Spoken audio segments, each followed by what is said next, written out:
ह्या सुद्धा पैदाशी इतका माज या राज्यात असू शकतो, ही सरकारला सुद्धा काळीमा फासणारी गोष्ट आहे. ही सरकारचा सुद्धा एक प्रकारचा अपमान आहे. सरकारचा सुद्धा देवेंद्र फडणवीस साहेबांच्या सरकारचा सुद्धा अपमान आहे की छत्रपती शिवरायांच्या पुतळा उठवून फेकायच्या तयारीत लोक आले आणि तिथं रक्षणासाठी छत्रपतींचा पुतळा उचलून फेकू नये म्हणून तिथं एक मुलगी आली, तर त्या मुलीच्या अंगावरती कपडे फाडून टाकले, पूर्ण कपडे फाडले आणि नंतर मारलं आणि तिच्या अंगावरती सुद्धा जखमा आहेत असं त्यांनी आता सांगितलंय की तिच्या अंगावर सुद्धा अशा जखमा आहेत. म्हणजे ती तिच्या काय आता अतिप्रसंग करायचा होता की काय काय वाईट भावना आणि त्यांनी तो प्रयोग केला, त्यामुळं त्यांच्यावरती 307 होणे खूप गरजेचं आहे. एक 10-12 वर्षाची मुलगी आहे, तिच्या नरडेल सगळे नखा लागले, म्हणजे नरडं दाबून तिला मारायचं होतं का, 2-3 घंटे तिला बाहेर घेऊन गेले, म्हणजे अपहरण सुद्धा होतं, ती पोस्को सुद्धा दाखल होतोय त्याच्यावरती. इतकी क्रूरपणानं घटना या चिखला गावात घडली. एका दिवशी मुख्यमंत्री बी जागे आहेत का नाहीत, गृह मंत्रालयाला ह्या गोष्टी माहीत आहेत का नाहीत, कारण हाताच्या बाहेर जाऊ देऊ नये आणि त्यांच्यावरती सगळ्यांवरती मोका लावणं खूप गरजेचं आहे. त्याशिवाय बसणार नाहीत, कारण ही परळीची लाभार्थी टोळी आहे.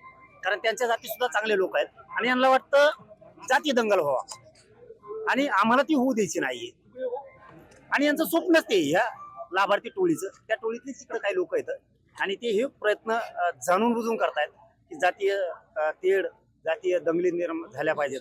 या भूमिकेतून त्यांनी कालचा केलेला हे प्रयोग आहे.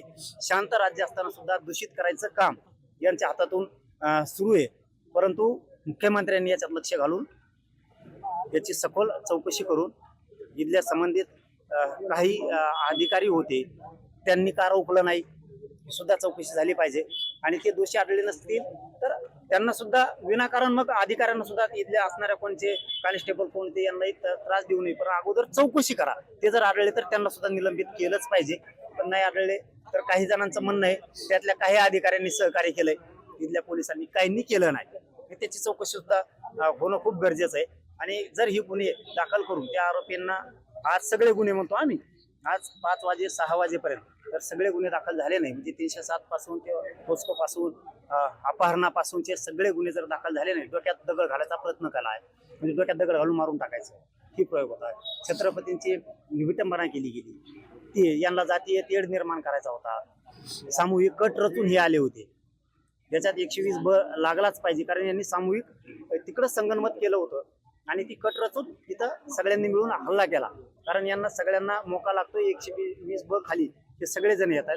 हे गुन्हे दाखल झाले पाहिजेत आणि ते करतील, SP साहेब करतील, इथले पोकळे साहेब करतील, इथले DYSP साहेब करतील. त्यांनी नाही केले तर 25 तारखेला त्यानंतर आम्ही तारीख डिक्लेअर करणार आहेत. पुऱ्या राज्यातले मराठी या चिखला गावात येणार. मी त्यांना माईक मधूनच सांगितलं की SP साहेबांनी, DYSP साहेबांनी सगळ्यांनी सांगितलंय की गुन्हे दाखल होणार, एकही आरोपी याच्यातला सोडला जाणार नाही. ज्या पद्धतीने जॉब दिला जाईल, कारण ती रात्री घाबरलेली होती, तिचा डबल जॉब घेणं गरजेचं आहे. आता तिचा जॉब त्या लेकरांचा 12 वर्षाच्या मुलीचा पाय मोडलेल्या एका मुलीचा जॉब घेणं गरजेचं आहे. त्या जॉबनुसार सगळ्या कलमा येतील आणि त्यानुसार यांना सगळ्यांना अटक होईल असं सांगितलंय. आणि आम्ही SP साहेबांवरती परत पोकळे साहेब आहेत त्यांच्यावरती विश्वास ठेवलाय, DYSP साहेबांवरती विश्वास ठेवलाय की सगळ्यांना अटक करतील. त्यांनी नाही केलं तर 25 तारखेला आपण एकत्र पुन्हा जमू. 25 तारखेनंतर तारीख डिक्लेअर करू. आज मी जाहीरपणाने सांगितले सगळ्यांनी शांत राहायचं, आपण आपल्या गावाकडे शांततेत सगळ्यांनी जायचं.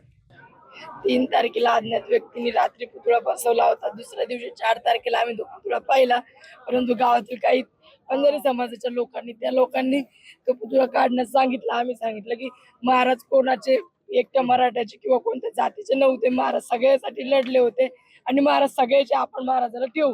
त्यांनी काय सांगितलं की आम्ही तुम्हाला कोपऱ्यात जागा देऊ. आम्हाला मान्य नसताना आम्ही मान्य केली. आमच्या काही वरिष्ठ लोकांनी समाजाच्या ती जागा मान्य केली, आम्ही पण केली. वर्गणी चालू झाली, त्यानंतर आमच्या सुरुवात माझ्यापासून झाली, आम्ही दिली. त्यानंतर परत सरपंचानं कटरस्थान रचून परत आमच्या नावाची कंप्लेंट घेऊन गेले, पण चंद्रकांत पाटलांनी त्यांची कंप्लेंट घेतली नाही.